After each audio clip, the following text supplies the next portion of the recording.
Hey guys, so it's been a month since Haiti went in for her neuropsych evaluation. If you guys didn't watch that video, I will link it up above or down below in the description box, and it'll explain why we went in to get an evaluation. But pretty much it was mostly academic reasons. We did get the results like 2 weeks ago over the phone, but I did get the report and I've had more time to process it. I've talked to Haiti about it. We kind of made a plan. We have things in motion, so I want to actually like update you guys and let you guys know what's going on. So there are like a lot of breakdowns on what they tested her on. So like, for example, there's overall intellectual ability, there's verbal memory, visual memory, sensory motor functioning, social perception, there is math, reading, the way that you like behavioral aspects. So there's a bunch of different broken down parts of the neuropsych evaluation, and for each part they did let me know what she scored on. So it would be based on like peers, where she stands on like borderline,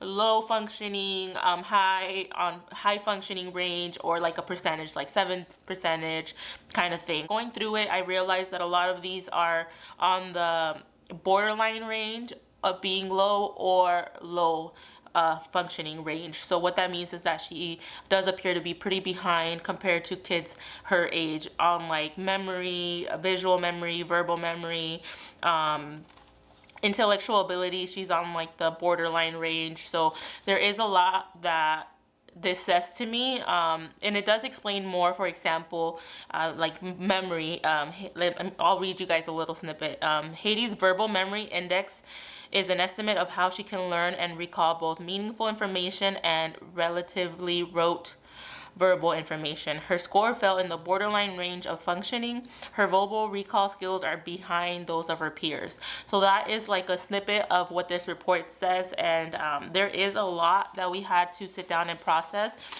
So what this tells me is that I was correct in getting a neuropsych evaluation, because she is really behind compared to peers, and that's not to say that she can't catch up to them. It's just telling me that she definitely needs more support from us and from school, and I need to try to find a way to get that for her. So I wanted to let you guys know exactly what she was diagnosed with. It's funny because I went in there with like the mentality of like she struggles with attending to tasks, she struggles with focusing, she's fidgety. But honestly, on this report, he said that her strengths were being able to multitask and attend to a task and be able to go on to a different, even more challenging task, and that he didn't see her fidgeting or restless more than anything that he see, like more than normal. So those were actually her strengths. Social perception, like being able to understand somebody's emotion, like facial expressions, she did really well with that, as well as like being able to copy a figure, like a geometric figure, like when they tell her like, here is this figure, now you do it yourselves, and they give her blocks or something. That measures the way that you're able to organize and functionally figure out how to like make that, and she scored really high on that as well. So that was really awesome. So the main diagnosis that they were able to give her was the specific learning disorder with impairment in acute math reasoning. So Haiti loves math, which is actually, you know, crazy. When you ask her what her favorite subject is, she says math. She hates reading, but she likes math. But this is something that she really struggles with, and the way that the psychologist explained it is Haiti has a really hard time with comprehension, especially with worded math questions. She also struggles with understanding like the space of a number, so before, after, things like that is what he explained to me. So she needs a lot more help with math for sure. There is that diagnosis, but based on the results, honestly, she's really behind compared to her peers in regards to a lot of aspects. So reading, she's really behind.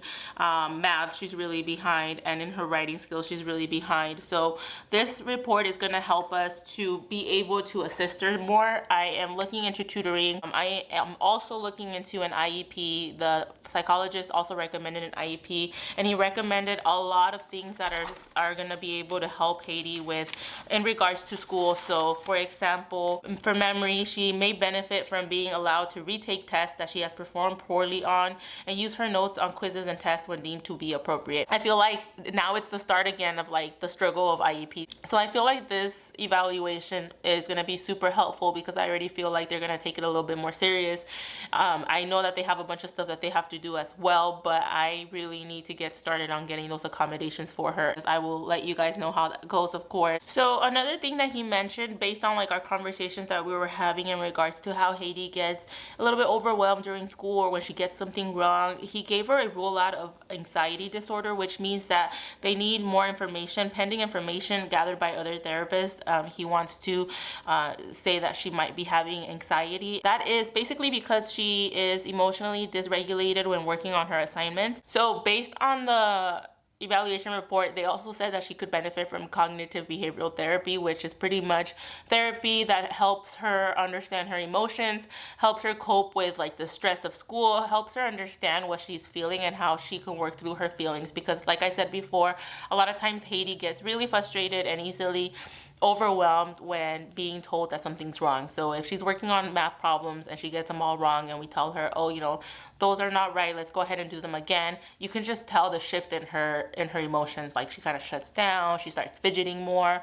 Sometimes she'll like talk back a bit, and this is supposed to help her with that. But more than anything, I feel like that is going to help her with like all the built up emotion that she has because of, you know, like all the attention and the needs of being a special needs sibling. You know, like I know that she deals with a lot, and I know that we expect a lot from her, and I'm almost certain that she has a lot built up, just like all of us. You know, like I think everybody could benefit from like letting out all these emotions and talking about, you know, some of the struggles and like some of the things that you are facing and what makes you mad. You know, I know that she could benefit from this, so we're gonna look into that as well. I wanted to talk to you guys about how I talked to Haiti about it, which was, I feel like it was such a struggle. I had a whole plan. I was gonna talk to her about what they said, the report, and tell her all the good stuff mixed in with like some of the stuff that she needs to work on, and then explain what we were gonna do. I told her that she does really good with like paying attention. She tries super hard, and that she is really, really good at like reading people's emotions, and like she has a really good way of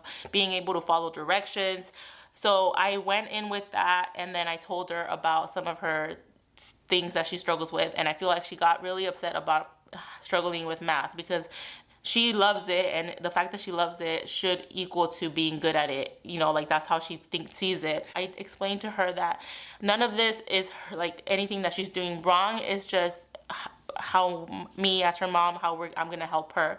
You know, and she did get a little bit emotional about it. I think the fact that she feels like I do all of this and I try hard, why do I have to work more? You know, because I told her about tutoring and how we were gonna ask for more help at school, but I just tried to explain like that it's not anybody's fault, and all we're doing is asking them to help her by doing these things, and she wasn't gonna get in trouble. It wasn't anything bad. It was just we were gonna catch up. We were gonna do the best we could to just help her. So I feel like she understood, and I feel like in the end we all, you know, agreed on our plan. I just feel like there's so much that we need to look at.